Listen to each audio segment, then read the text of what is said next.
you were debating with that guy about the holy books and like I wouldn't really. I call myself a thinker, or what they call the true definition of an anarchist. Not these idiots who go around blowing stuff up, but someone who will go to anyone in any religion and say, "Tell me what you got here," and then I'll take the bits that make sense to me, and the bits that don't make sense to me, I'll leave alone. Basically, like that's what I would do. But I was just wondering, you guys were kind of debating what some of the people were meant to have said in the Bible, etc., etc. And I was just thinking in my head, I was just like, what about like the Council of Nicaea and Charlemagne and all of that stuff, and like, you know, like these guys arguing about angels dancing on the head of a pin and all this stupidness and all of the I mean, like, what would be the point debating it? Do you believe in God? I mean, the idea of a creator is possible. So you're an agnostic, yeah? I don't give myself a bracket of any kind. Whatever, but like, you hold an agnostic position. Plato said wisdom is knowing how little you know, so I would say that I keep an open mind to a certain degree, but not too open so bullshit gets in. Okay, but how do you define that? Define what? Yes. I think that truth, I think we already know it, because when something's true to you, it never seems foreign to you. Obviously, you can be tricked with like little psychological games, but like something that is true is kind of like, you know, like as in, well, the sun has nothing to do with global warming. I mean, they try and say it, but it's like, well, I mean, if the Earth is going to warm up, the sun would have something to do with it, innit? Like that kind of makes logical sense to me. What's your way of verifying truth? I mean, a personal bullshit detector? No, not really. I mean, that's a joke. I mean, I don't know. There is no way of verifying truth. You base it on your experiences, your actions, what you've seen, people that you've talked to, and stuff like that. That's all. Okay, so witness testimony. Sorry, good? Witness testimony. Witness testimony. Well, no, I said personal experience. Personal experience. People that you spoke to. Yeah, but witness testimony, you have to look at the person's reasons. Like any book that I read, I always look at the author. Who was he? What was his life? What did he do? Why was he writing that stuff? Alright, so the question is, like, what I would say to you, bro, is that generally, depending upon how you define your truth standing, yeah? Because look, some people have a mathematical truth standard. Yeah. Some people have a scientific truth standard. Mm-hmm. Some people have a historical truth standard. If something is historically, you know, whatever it is, it can be proven historically to be true, I accept it. Yeah. That's how you should. Okay, so if yours, what is your truth standard? True standard of what, basically? How do you know what truth is? I think that it is possible for people to have different perspectives of truth, basically, because certain people are going to say, okay, well, mankind's destiny is to go to the stars. Is objective something that is achievable? Objective truth. Yeah, there is objective truth, I would say. No, I would say there was objective right and wrong, not truth. Okay, how would you define it? If someone who's no religion, how would you get it? Yeah, that's a good question. What do you mean, say again? How would you get objective morality from someone with no religion?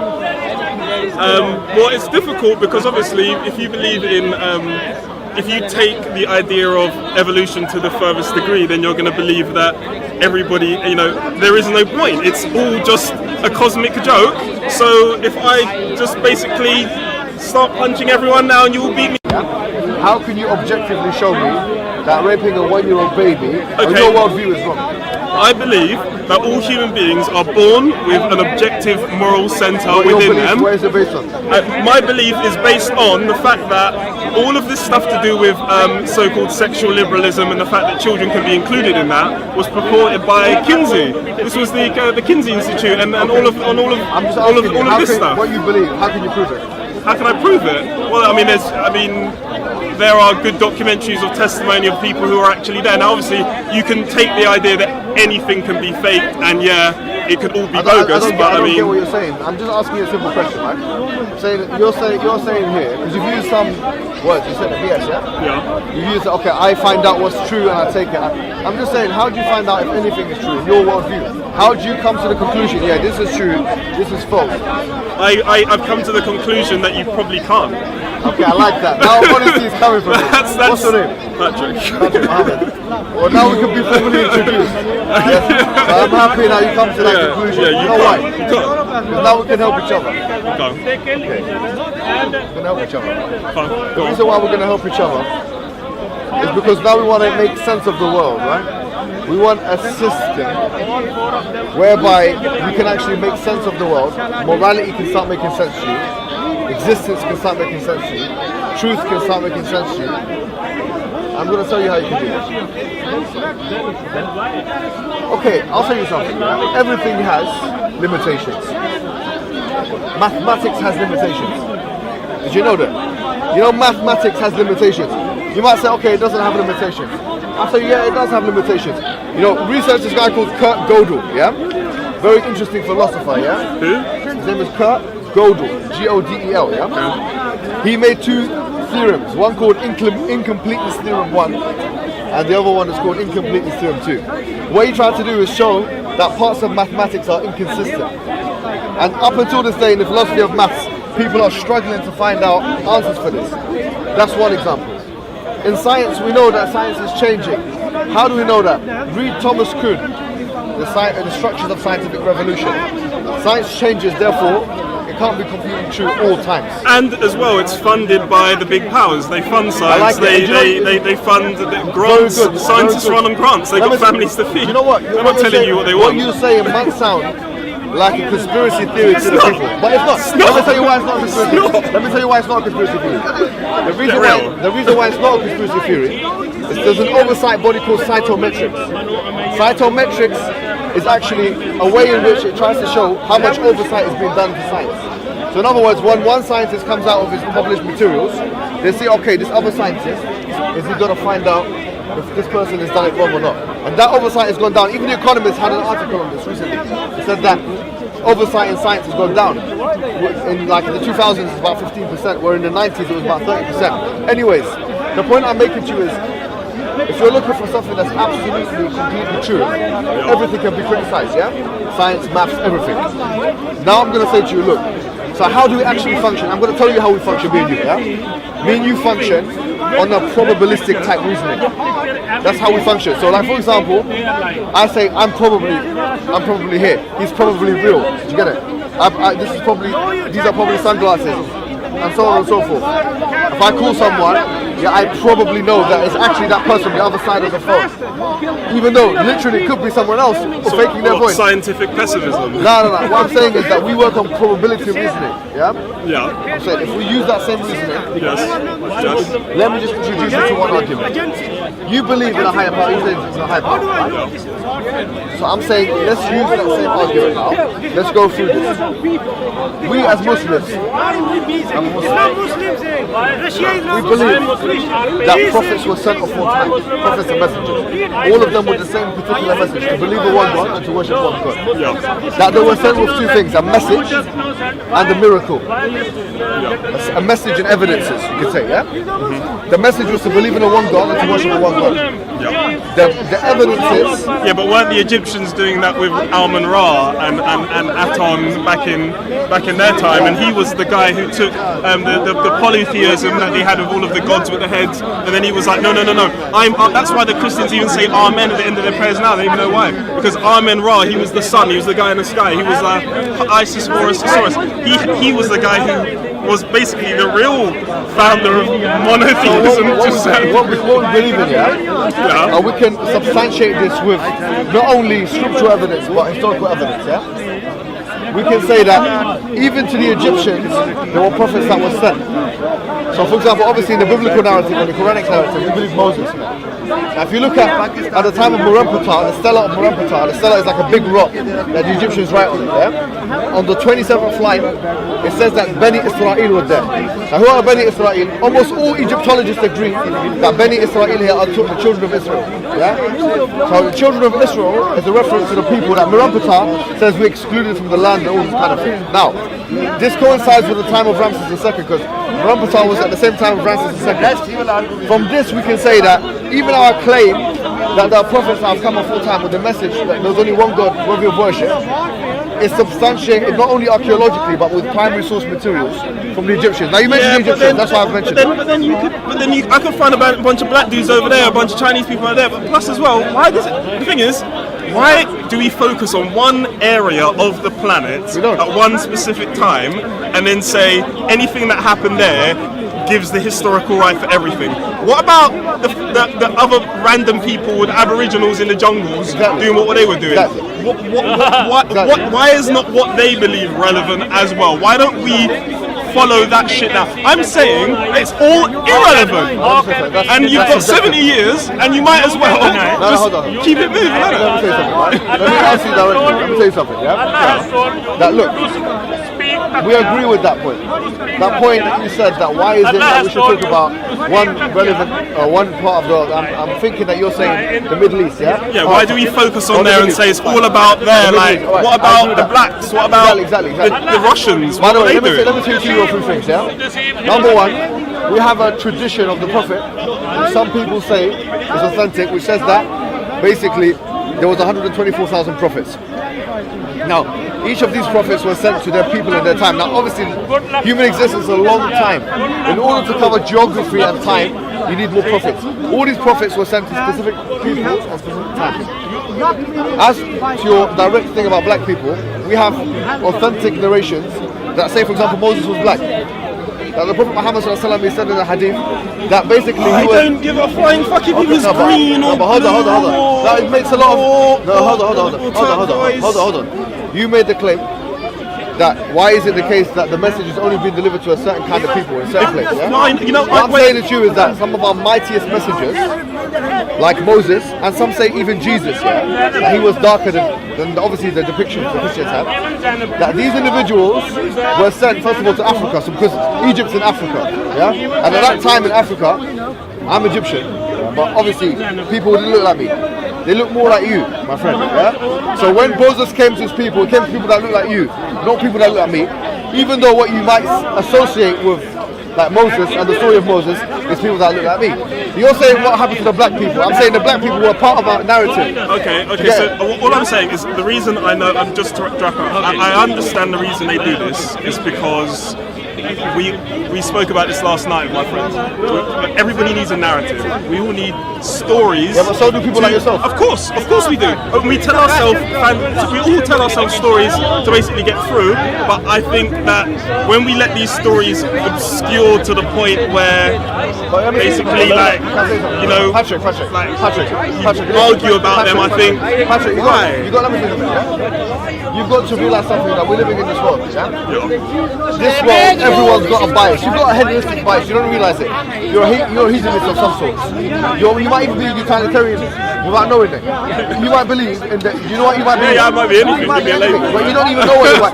The most ignorant, I'm not saying to you, but the most ignorant people are those who don't know A, that they have a bias, and B, that they don't know what bias they have anyways.